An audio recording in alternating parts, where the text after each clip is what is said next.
और शुरुआत बेहद अहम खबर के साथ, जहां संजय शर्मा के हत्यारे को अंजाम तक पहुंचा दिया गया है। अवंतीपोरा एनकाउंटर में आकिब मुश्ताक नाम के आतंकी को ढेर कर दिया गया है। इस एनकाउंटर में एक जवान भी शहीद हुआ है, जबकि एक जवान के जख्मी होने की खबर है। इलाके में सर्च ऑपरेशन अभी भी जारी है। बताया जा रहा है कि टीआरएफ से संबंध रखने वाला आतंकी आकिब बट मंगलपोरा का रहने वाला है और पहले एचएम से संबंधित था।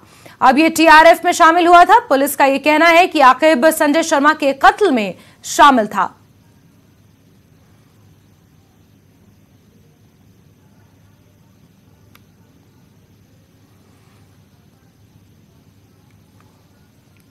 तो अवंतीपुरा में सर्च ऑपरेशन अभी भी जारी है, लेकिन संजय शर्मा का हत्यारा, उसे ढेर कर दिया गया है। कल से ही ये एनकाउंटर यहां पर चल रहा था, जिसमें एक जवान शहीद हो गया है, एक जवान के जख्मी होने की खबर है। लेकिन बड़ी कामयाबी के तौर पर इसे देखा जा रहा है, जहां कश्मीरी पंडित संजय शर्मा के हत्यारे को मौत के घाट उतार दिया गया है। आकिब मुश्ताक नाम का ये आतंकी, इसे ढेर कर दिया गया है। टीआरएफ से ये संबंध रखता था, टीआरएफ में हाल ही में शामिल हुआ था और जिस तरीके से पुलवामा में इसने घटना को अंजाम दिया, उसके बाद से ही ये एनकाउंटर यहां पर जारी था। और इस एनकाउंटर में एक जवान शहीद हुआ है, एक जवान के जख्मी होने की खबर है। लेकिन बड़ी कामयाबी यहां पर हाथ लगी है, जिसमें आकिब जो आतंकी जिसने इस घटना को अंजाम दिया, उसे ढेर कर दिया गया है।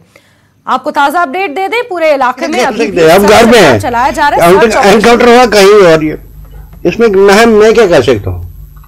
गवर्नमेंट दावा कर रही है कि गवर्नमेंट दावा करती है तो मुझे मत मालूम है। ये गवर्नमेंट को पता है, मुझे ये मालूम नहीं, मैं क्या कर सकता हूँ। अच्छा, आप क्या चाहते हैं? एलजी एडमिनिस्ट्रेशन से क्या चाहते हैं? जैसे यहाँ के लोकल्स भी चाहते थे इनजस्टिस होना चाहिए, इस फैमिली के साथ जस्टिस होना चाहिए और रिहेबिलिटेशन के हमारा क्या लोग भी चाहते थे। जब स्टेट गवर्नमेंट थी तब तक हम नहीं थे स्वीकार। आप एलजी है तो ये हम भी स्वीकार, आप भी नहीं, आप बिल्कुल स्वीकार मौसू नहीं करते हैं। हमारा को क्या है? चलिए आगे बढ़ेंगे खबरों में। और प्रधानमंत्री नरेंद्र